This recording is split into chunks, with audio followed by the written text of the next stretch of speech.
Hello and welcome, David Baker. Welcome to this free webinar on how to never fight with your spouse again. I'm sure some people look at that title and go, now, is that humanly possible? Yes, it is. And I'm going to jump right into it.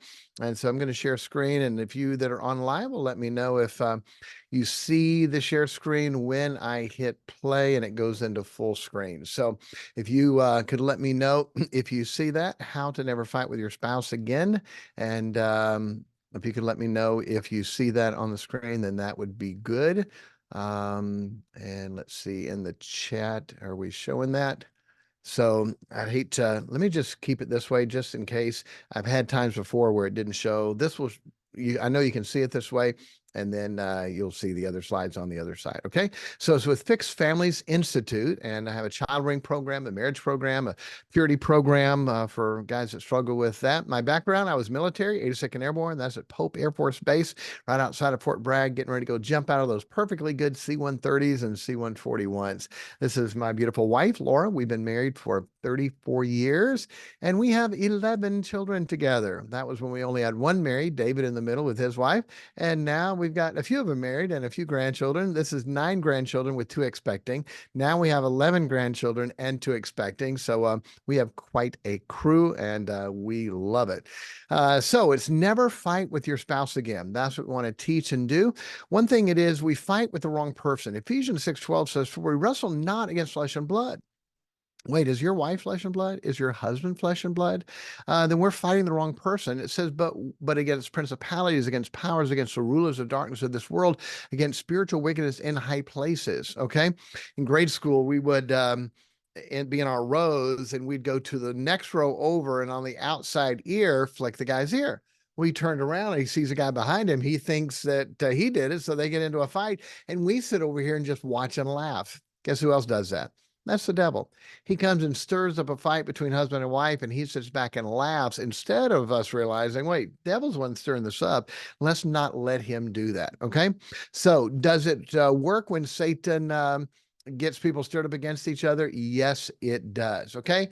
We are different. Husbands and wives are different. Even the secular world, they write the book, Men are from Mars, Women are from Venus. Everyone knows men and women are different, except in modern day woke, they try to say the same, but we're made different. Every cell is different, but there still doesn't have to be fights. So how do you fight? Okay.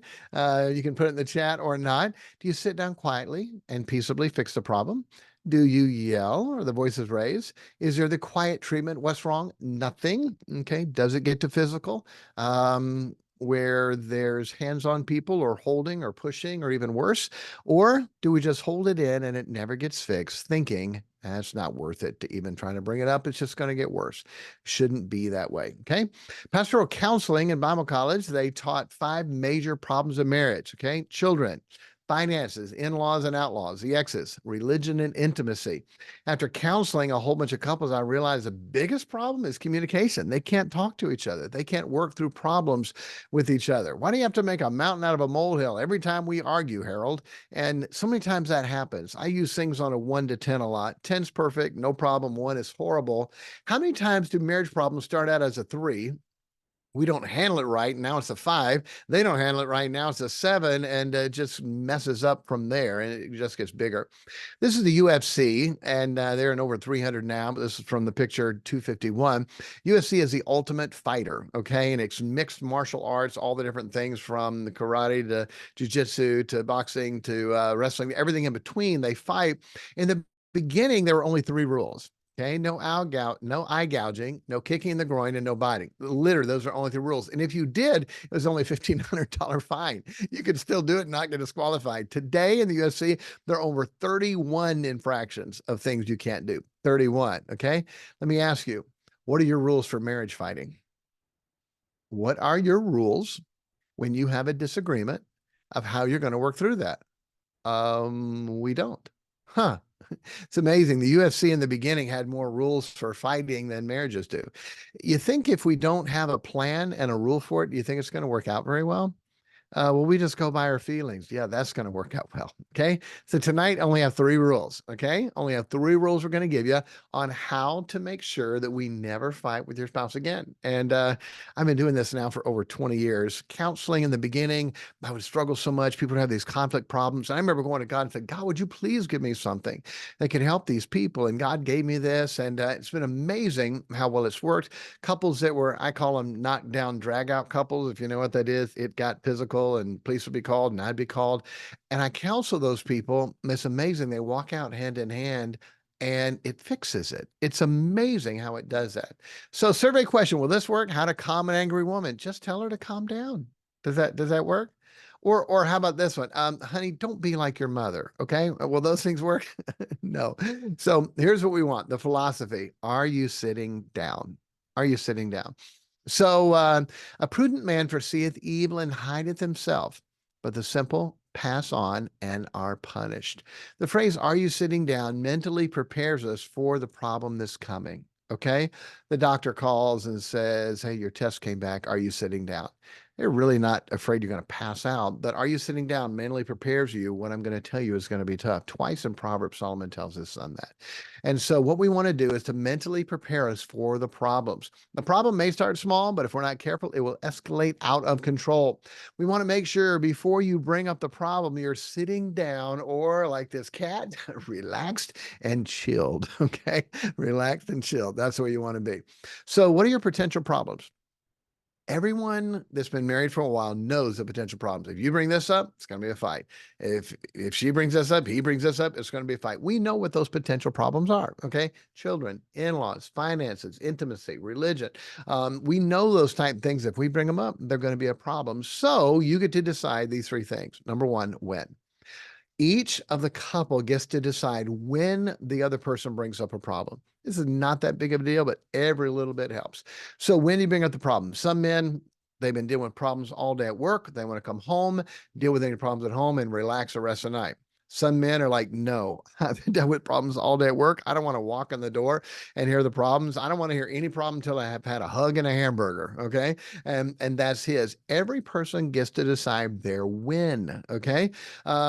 If the washing machine broke and the place flooded and the bill collector calling and the kids have been bad, do I need to know those things? Sure. Do I need to know them as soon as I open one door, she's waiting at the other door? I open the screen, she's waiting at the other door to tell me all the problems? No. Okay. That's not my win. All right.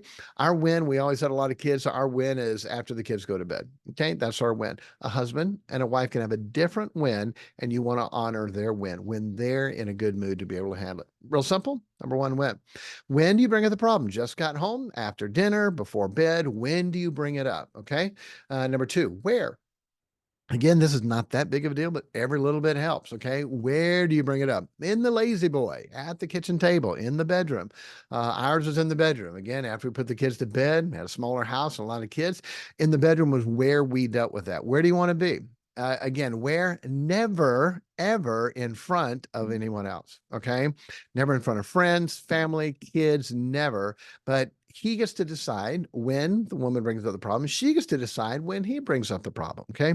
These type things, a prudent man foreseeth the evil. You will save yourself problems if you do that. Then the big one, the what. Okay. This is the secret sauce. All right. Big Mac, secret sauce. What is it?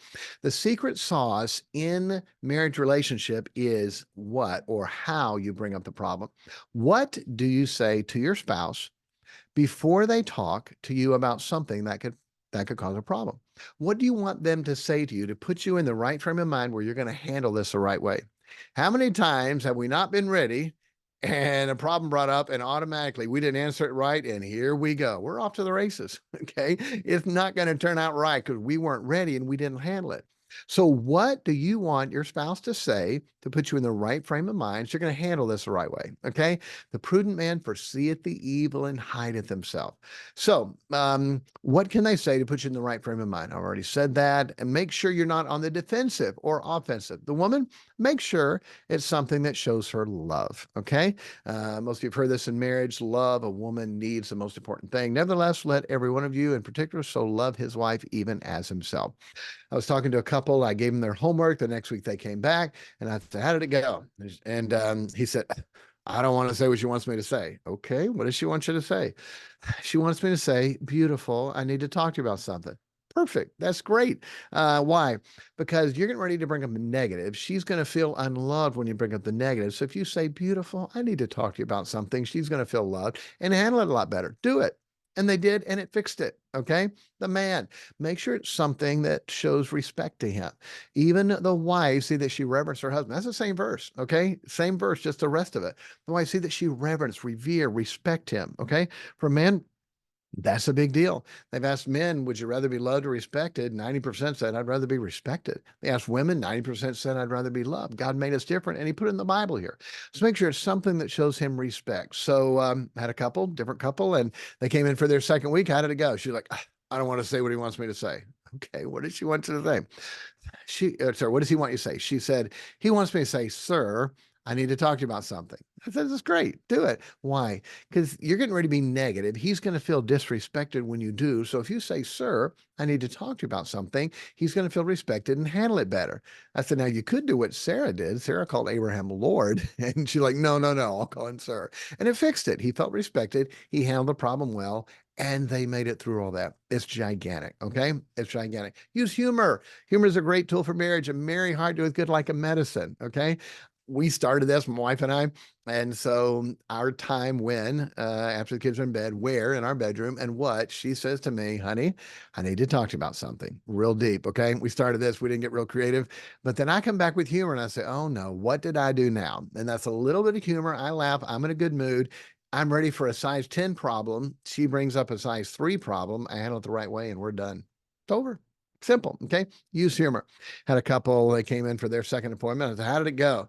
And she's got a smile, but shaking her head. She goes, what he wants me to say. I'm looking at him and he's just grinning. Like, what? I said, what does he want you to say? He wants me to say, there are strawberries in the pineapple patch. And I look at him and go, what? And he's laughing. He said, look, when my wife brings a negative to me, she's got this mean, this hard look on her face. And I don't do well with that. But I know she can't say there are strawberries in the pineapple patch without smiling and laughing. So when she comes to me with a smile and a laugh, then I'm able to handle it well and fix it. I said, man, that's brilliant. Do it. Okay. There's strawberries in the pineapple patch. Okay. You can make it humorous. You can make it sensual. You can say, honey, I need to talk to you about something. And when we get through this, then I want to have some fun with you. Okay. You tell that to a guy, he'll be ready to be able to handle this the right way. Whatever works for you guys. Okay. Sir, you get to decide your when, where, and what. Ma'am, you get to decide your when, where, and what. Okay. All right. So, what ifs? What if they don't use my when, where, and what? Could that happen? Especially while you're getting new at this. Okay. So we're going to revert back to the way we handle this. So what if they don't use your when or your where or your what? Here's what you do. Husband and wife, you're agreeing that this is how we're going to handle conflicts. If there's only one person on this webinar, then when I send you the replay out, have the other spouse listen to it and like, we agree, this is how we're handling conflicts.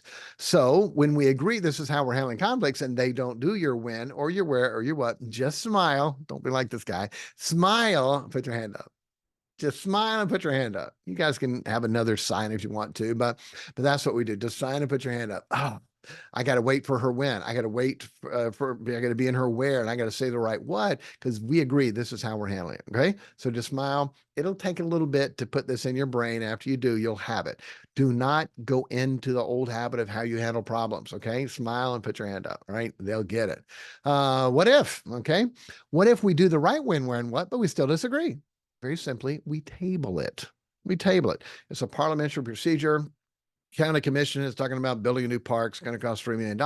They're debating, they're arguing about it. They're not getting anywhere. It's getting late. One guy says, I make a motion, we table it. I second it. Any discussion? All in favor say aye. And we take that proposal and we set it on the table. No more discussion about that problem in this meeting. Okay.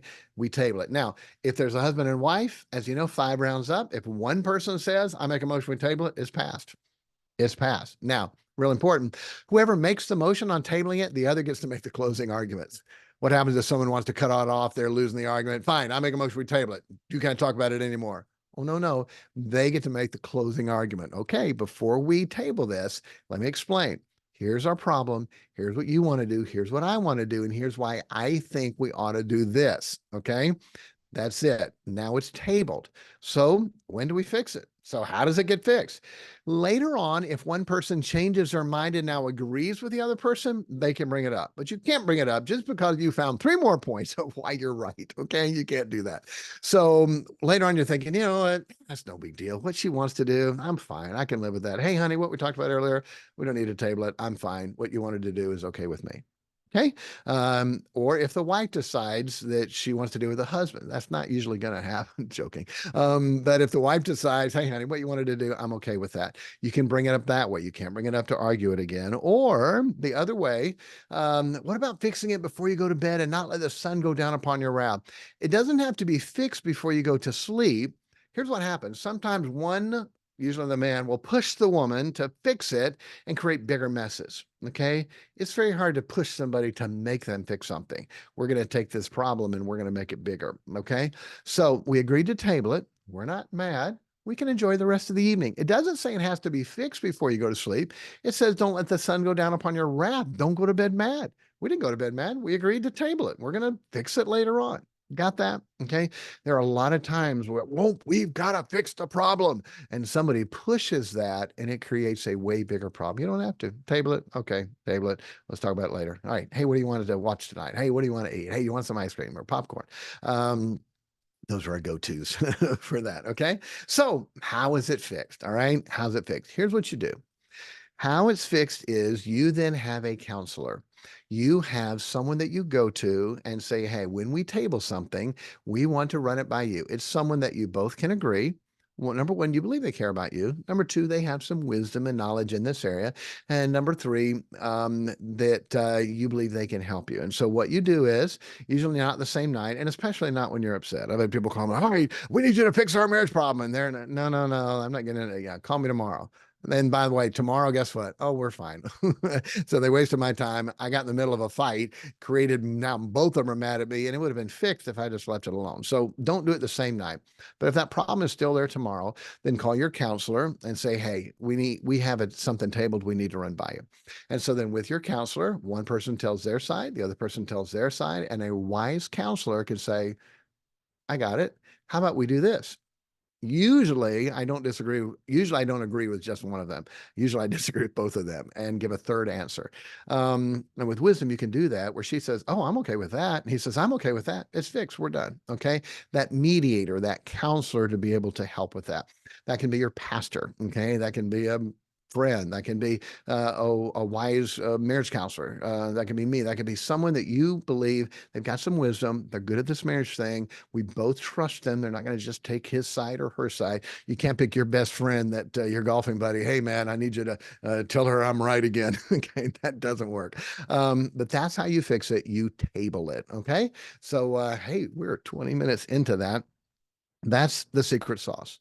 When do you bring up the problem? Where do you bring up the problem? And then what do you say when you bring it up to put them in a right frame of mind so we can handle that? Now, in life and all of marriage, there are bigger issues and bigger problems that many times we do not, that we need other help to be able to fix. And so totally understand that. And if you do, glad to help that. Okay. I'm going to open it up to Q&A. Let me check the chat and see if there's anything in that. There's nothing in the chat. And so if you have any question, feel free to put it in there. If there's anyone who says, Pastor, thank you. That's helpful. That's good. But honestly, we have more marriage problems than that. We really need some help. And so if you are that way, this webinar is free. And then I would love to give you one free one-on-one to see if I can help you with other problems that you have. Many times they're big problems that have been built up. And it's not just communication. They're big issues. They're root issues. There's unforgiveness issues. There are infidelity issues. There's trust issues.